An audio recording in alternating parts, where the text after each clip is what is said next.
Click. Or rather, it didn't click. Okay, I got no viewfinder on this, so I don't know if you can see me or not, but the main thing is you can hear me, so hi. Hello Rumble, how you doing?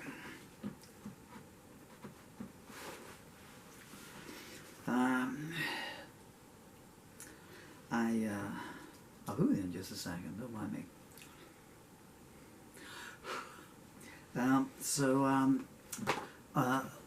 Paperback edition is now available on Amazon of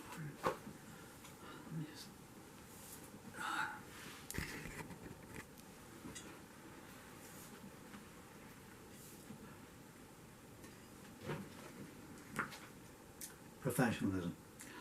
Paperback edition is out today of The Amazing Adventures of the Astounding Smeller-Man by Dylan Murphy. This amazing young man here, and I contributed to it to a degree which I won't talk about. It is credited to my amazing son Dylan. What? I can't find the break. There we go.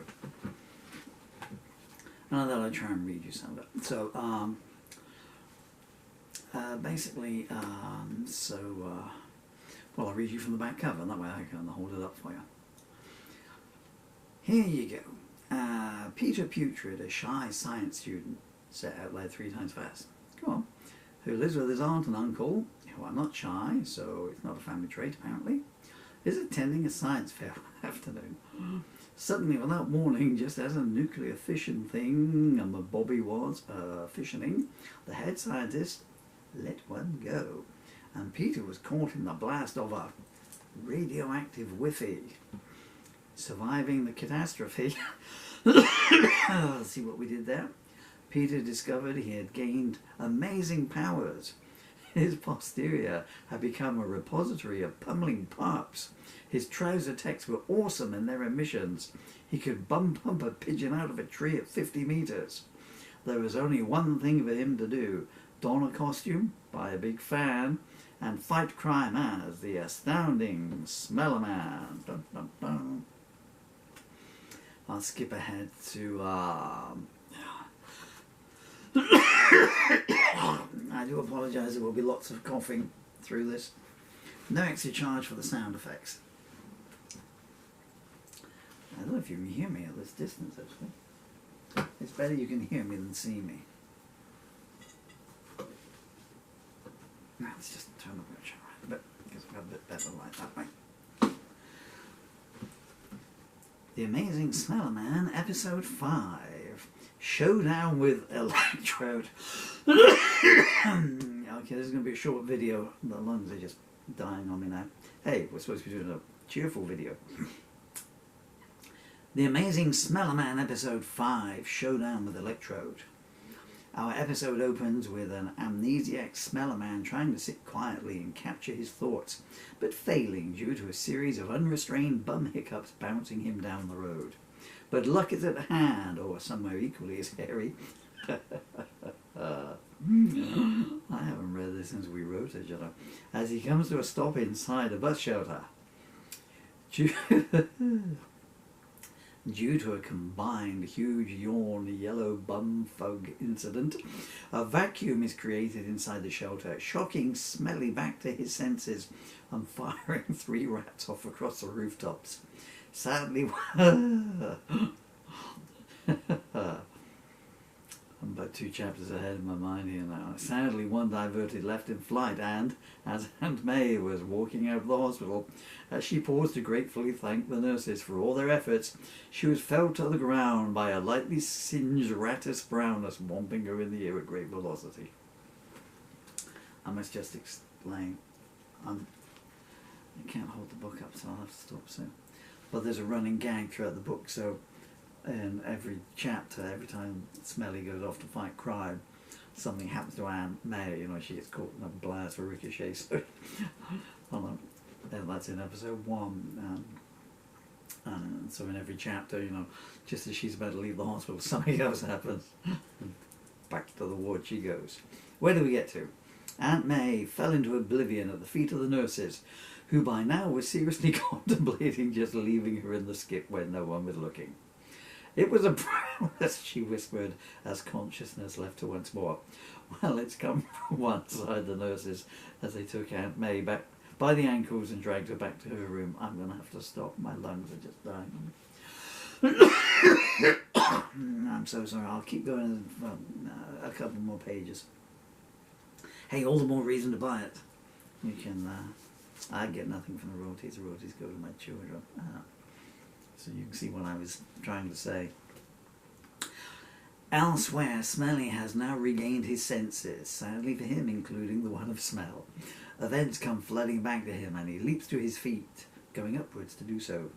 "Electrode must be stopped," he cries triumphantly to three bored seagulls, grabbing one of the gulls to use as a stopper until his ability to hold them in comes back fully online. Smelly waits until night falls, when the darkness exposes Electrode's hideout by means of its multicoloured flashing lights, which, by pure coincidence, also happen to spell out the words "Electrode's secret hideout." Removing the seagull and adjusting his setting to pulse, in no time Smelly has propelled himself over the 3 miles to where he saw the flashing lights, at which point he found himself standing next to a giant mirror and 6 miles from where he needed to be. He turned and retraced his steps, and not just his steps. There has to be a better way to follow. Wrong. There has to be a better trail to follow, he said to himself. And a better way to travel, thought a traumatized seagull. Soon Smelly found himself outside of Electrode's lair and stealthily gazed into a window where he was shocked to see the villain giving himself a light show. I will leave him for 5 minutes, thought Smelly kindly. You don't get much opportunity for that in prison. After waiting a discreet amount of time, Smelly gathered himself up and blew the doors off of Electrode's hideout with a double blow-off. "Surrender, Electrode!" he cried as he stepped inside. But Electrode had anticipated Smelly would track him down and had taken precautions, and he was hiding behind a 7-foot-tall pine-scent air freshener.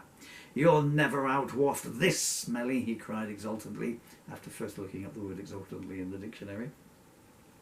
Smelly looked and knew the villain might be right. His powers were sorely depleted from parking himself all over town to get here. Not the only thing that was sore now. But he had not come without thinking ahead, and he had stopped into a toy shop on the way. ... "This is your last chance, Electrode," he called. "Come out with your hands up." "Up what?" "Hey, up in the air. What did you think?" "I didn't like to think, to be honest, but I cannot go to jail, Smeller-Man. I am too bright. The other prisoners will resent me, or use me to illuminate their tunnels." "Their escape tunnels? Oh, God, I hope so." "I will get no peace. As it is, I can barely move for butterflies and moths." "Not that this was my doing. I was a law-abiding man, turned into this 5,000-watt monster through no fault of my own. I just wish to live in peace." "Well, then why have you been robbing people by setting up your own electricity supply company and switching them over to you without their permission?" "Okay, I just wish to live in peace in a huge mansion. But you cannot catch me. This air freshener will keep you at bay until I have made my escape.